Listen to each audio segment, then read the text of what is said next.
In this video, you'll learn how to identify processed meats with a higher cancer-related risk directly at the supermarket, simply by reading a label without being a nutritionist or a doctor.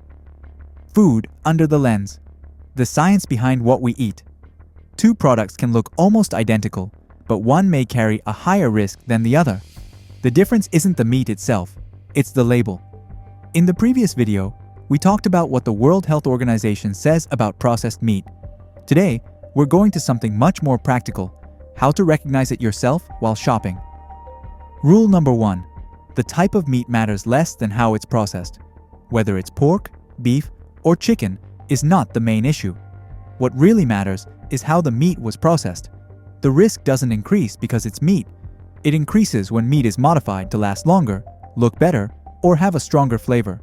Sausages, ham, chorizo, pepperoni, mortadella. These products are not problematic because of the meat itself, but because of the processing methods. Rule number 2.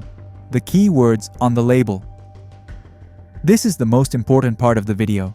When you turn the package around, look for these ingredients: sodium nitrite, sodium nitrate, potassium nitrite, potassium nitrate. If you see any of these, you're looking at processed meat. Now pay attention. This does not mean the product is poison or that it will automatically cause cancer. It means that according to scientific evidence, frequent consumption is associated with a higher risk.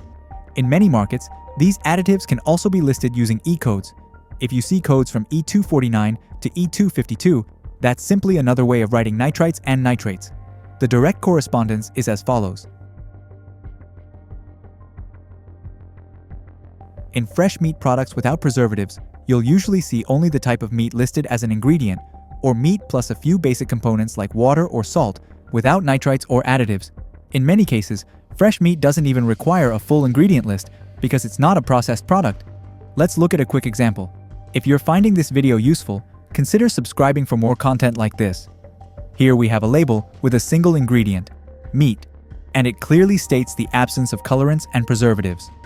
Now compare that with this label, which shows a long list of preservatives and additives, including sodium nitrite and potassium nitrate. And on this one, we can read the codes E250 and E252, which again correspond to sodium nitrite and potassium nitrate. This is not about one product being good and the other bad. It's about the fact that one of them has fewer accumulated risk factors. Not all processed meats contain nitrites or nitrates, but when they do appear on the label, they are one of the clearest indicators of processing associated with higher risk. It's also important to clarify that the issue is not the additive itself, but the fact that nitrites and nitrates can form nitrosamines under certain conditions. That's why scientific evidence talks about association with increased risk, not immediate direct causation. Rule number 3. Marketing doesn't count. Don't be fooled by the front of the package. Words like artisanal, natural, light, or homestyle don't tell you anything about risk. The front sells, the back informs. Your body doesn't read slogans. Ingredients are what matter. This video is not meant to scare you. Remember, risk doesn't come from eating something once. Risk comes from frequency, habits, and repetition. Information is not prohibition. It's the ability to make better choices. If this analysis was useful, subscribe to the channel. I'll see you in the next video.